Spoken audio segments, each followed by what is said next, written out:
Hello friends, welcome to our YouTube channel. आज हम UPSI की डीबीपीएसटी के बारे में जानेंगे।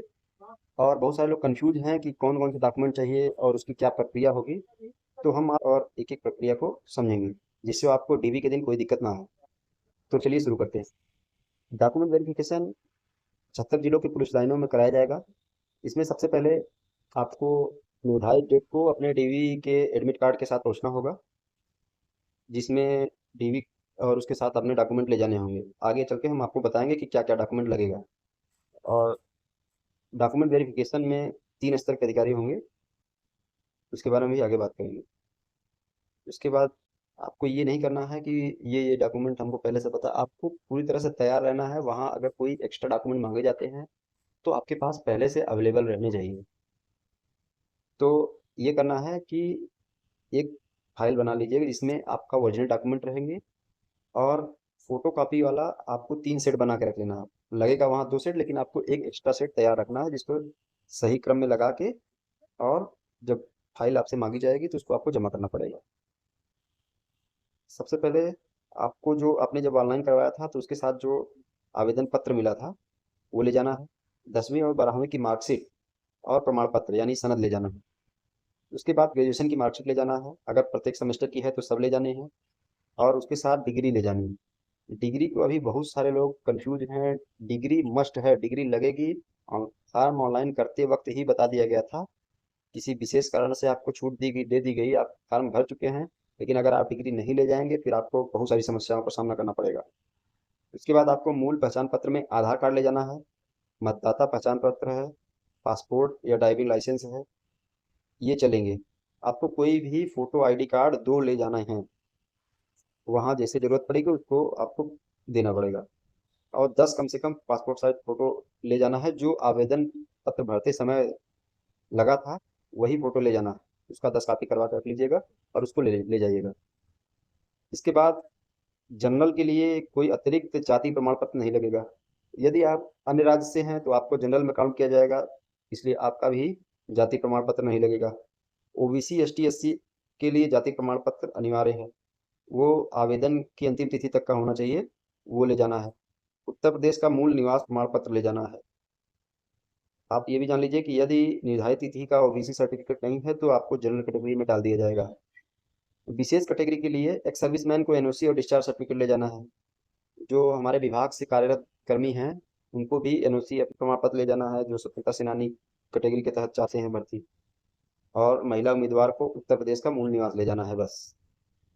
उसके बाद कई लोग ये पूछ रहे थे कि स्पेलिंग मिस्टेक है, किसी के नाम में स्पेलिंग मिस्टेक है, किसी के माता जी के नाम में स्पेलिंग मिस्टेक है। तो ये कोई बहुत बड़ी बात नहीं है। इसके लिए आपको प्रथम श्रेणी नहीं, अभी तक काफ़ी लोग कह रहे हैं कि ओरिजिनल डिग्री अभी तक नहीं आई है यूनिवर्सिटी से। तो ऐसी स्थिति में आपको कॉलेज और यूनिवर्सिटी से प्रोविजनल डिग्री लेकर जाना है। साथ में एक एफिडेविट लेके जाना है कि हाँ अभी तक हमारी प्रोविजनल डिग्री हमारे पास है, हमारी ओरिजिनल डिग्री नहीं आई। इसके साथ डीबीपीएसटी की तिथि पर अगर आप नहीं पहुंच पाते तो उसके लिए आपको पहले तो आपको ये करना है कि आपको निर्धारित तिथि पर पहुंचना ही है। अगर किसी विशेष परिस्थिति में आप नहीं पहुंच पाते हैं तो रिजर्व डे के लिए उसी दिन आपको या उसके अगले दिन आपको प्रार्थना पत्र स्वयं के माध्यम से या डाक द्वारा भिजवाना है कि आपको रिजर्व डे के लिए। और यदि आप पहले से किसी सरकारी नौकरी में हैं तो अपने विभाग से एनओसी जरूर ले जाएं। इसके साथ में आप जब ये सब डॉक्यूमेंट सबमिट करेंगे तो उसके बाद सबसे पहले आपका पीएचटी कराया जाएगा। पीएचटी में सारा डिजिटल मीटर से होगा, आपकी लंबाई नापेगी और आपका सीना नापेगा। तो सामान्य वर्ग और एसटी, सामान्य वर्ग और ओबीसी और एससी के लिए 168 सेंटीमीटर ऊंचाई है, और एसटी वर्ग के लिए 165 सेंटीमीटर है। इसके साथ सामान्य वर्ग का सीना सीना सबके लिए 79 सेंटीमीटर से लेकर 85 सेंटीमीटर, यानी मिनिमम 79 और मैक्सिमम 85 के बीच में 5 सेंटीमीटर का फुलाव होना चाहिए। यदि फुलाव कम है तो अधिकारी एक दो बार मौका देते हैं, आप उसको फुला लेंगे। आप थोड़ा प्रैक्टिस करके जाइए जिससे आपको वहाँ समस्या ना हो। महिलाओं की पीएचडी में महिलाओं के सीने का माप नहीं होता, इसलिए डिजिटल मशीन से हाइट का माप होगा। उसके बाद महिलाओं का डीवी पीएचडी पुरुषों से अलग निर्धारित दिनों पर होता है। आरामदायक कपड़े पहन कर जाएं, लोअर टी शर्ट सबसे बढ़िया है। और वहाँ जाए तो शालीन और आत्मविश्वास से भरपूर रहें। अधिकारी आपको पूरा सहयोग देंगे अगर आप कोई ऐसा कृत्य ना करें जिससे कोई समस्या हो। वहाँ आप जाएंगे, पूर्ण शांति के साथ जाइए और जाते ही अंदर अनुशासन में आपको बैठा दिया जाएगा। जब आपको कहा जाए तभी आप वहाँ बोलें, जो जो आपसे जैसे जैसे प्रक्रिया करवाई जाए आप सिर्फ उसको फॉलो करते रहें, आपको कोई समस्या नहीं आएगी। आप एक दरोगा बनने जा रहे हैं, तो आप डीवीपीएसटी में जाने से पहले ही आप बाल और कटवा लें, बढ़िया से दाढ़ी उड़ी बनवा के अच्छे से रहें, जिससे देखने में भी थोड़ा अच्छा लगे। ऐसा ना हो कि आप गुटखा चबा के जा रहे हैं या ऐसे जा रहे हैं, तो ये थोड़ा अच्छा नहीं लगता है। वहाँ पे आपका एडमिट कार्ड चेक किया जाएगा। वहाँ 3 प्रकार के अधिकारी बैठते हैं। एक अधिकारी जो होगा वो आपका एडमिट कार्ड चेक करेगा और आपको 3 अलग-अलग अधिकारियों द्वारा आपके दस्तावेजों की सघन जाँच और हस्ताक्षर आपसे करवाए जाएँगे। और लास्ट में एक वहाँ पे सीओ साहब नियुक्त होते हैं। सीओ स्तर के डिप्टी एसपी रैंक के अधिकारी होते हैं। वो वेरीफाई करेंगे।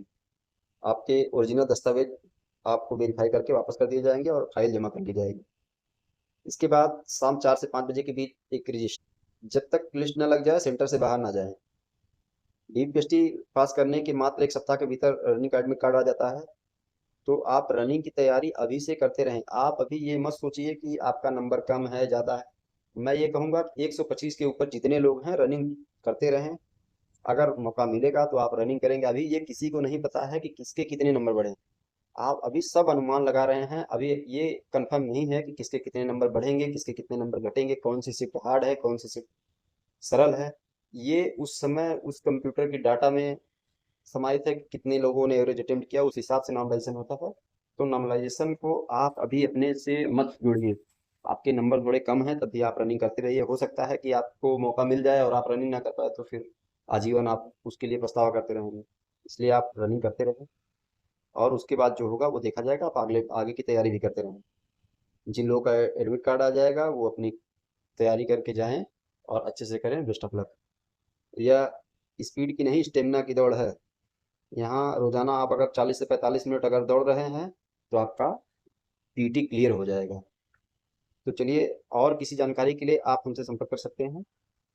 और यदि आपको कोई समस्या है या कोई सुझाव है तो आप वीडियो के कमेंट सेक्शन में कमेंट कीजिए। हम आपके हर सवालों का जवाब देंगे। जय हिंद। Keep learning.